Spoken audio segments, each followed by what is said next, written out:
Kisah Rania, gadis tukang jahit yang menjadi perancang busana dunia. Hai adik-adik, kalian pernah lihat ibu atau nenek menjahit? Nah, kali ini kita akan bertemu dengan seorang anak perempuan bernama Rania yang dari kecil duduk di sebelah mesin jahit, memungut benang-benang kecil dan menjahit dengan tangan mungilnya. Ia tinggal di sebuah kamar kontrakan kecil bersama ibunya yang seorang penjahit rumahan. Sejak umur 6 tahun, Rania sudah bisa menjahit kancing dan menyulam nama di seragam. Suatu hari nanti, aku ingin buat baju yang dipakai orang di seluruh dunia, bisiknya sambil melihat kain perca berwarna-warni. Setiap pagi, Rania membantu ibunya menyetrika dan melipat pesanan. Lalu ia berjalan ke sekolah dengan seragam hasil jahitan sendiri,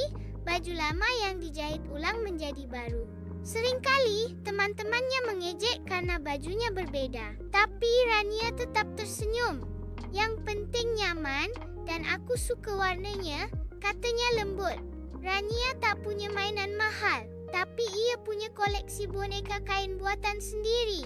Ia mendesain pakaian boneka dari kain, sisa ada gaun pesta dari kain tirai, jaket dari celana sobek. Ia juga suka menggambar desain baju di buku tulis bek. Ini gaun musim bunga, ini untuk malam ulang tahun, dan ini buat ibu kalau punya toko sendiri. Di sekolah, ada lomba membuat pakaian dari bahan bekas.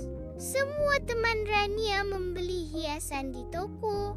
Rania hanya membawa satu tas penuh kain perca dan pita bekas kado. Dengan sabar, ia menjahit gaun indah berwarna pelangi. Hasilnya, ia menang juara 1. Semua guru kagum akan keitan dan keindahan karyanya. Ternyata, salah satu juri lomba itu adalah pemilik butik kecil bernama Bu Mirna.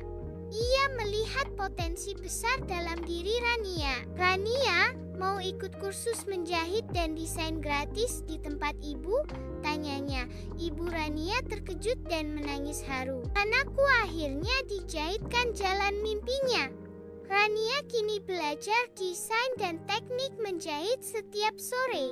Ia juga harus tetap mengejar nilai-nilai sekolah. Banyak malam ia tidur larut sambil memegang pensil di satu tangan dan jarum di tangan lain. Tapi dia tidak pernah mengeluh karena ia tahu mimpinya perlu kerja keras. Di usia 14 tahun, Rania diminta mewakili daerahnya dalam lomba desain pakaian nasional. Ia membawa koleksi bertema kecantikan dari keterbatasan, semua bahan dari limbah tekstil dan kain bekas. Ketika model berjalan di panggung, penonton terpukau.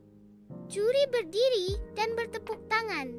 Rania menang juara harapan Setu dan bahkan mendapat beasiswa sekolah desain di Jakarta. Dengan beasiswa itu, Rania pindah ke Jakarta. Ia belajar siang malam, bekerja paruh waktu sebagai asisten penjahit butik. Ia mulai dikenal karena gaya uniknya. Sederhana tapi kuat, elegan tapi ramah lingkungan. Satu karyanya dipakai oleh penyanyi terkenal dalam konser internasional. Nama Rania mulai terdengar di luar negeri. 5 tahun kemudian, Rania mendirikan studio busana miliknya, Rania Couture, di mana semua karyawan adalah ibu-ibu penjahit dari kalangan sederhana. Ia menyumbangkan sebagian keuntungannya untuk pendidikan anak-anak di bidang tekstil dan seni. Aku tak ingin cuma sukses. Aku ingin menjahit mimpi orang lain juga, katanya. Rania menerima penghargaan sebagai desainer muda terbaik Asia. Tapi saat ditanya, pakaian mana yang paling indah menurutnya? Ia tak menyebut gaun di Paris atau Tokyo, gaun ibu. Yang penuh tambalan, tapi penuh cinta. Itu yang menjahit masa depanku.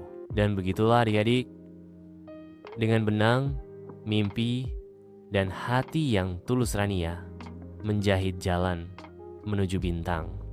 Kalau kamu suka cerita ini, Yuk bantu channel ini dengan cara like dan subscribe Hikmah Cerita, biar gak ketinggalan cerita-cerita menarik lainnya.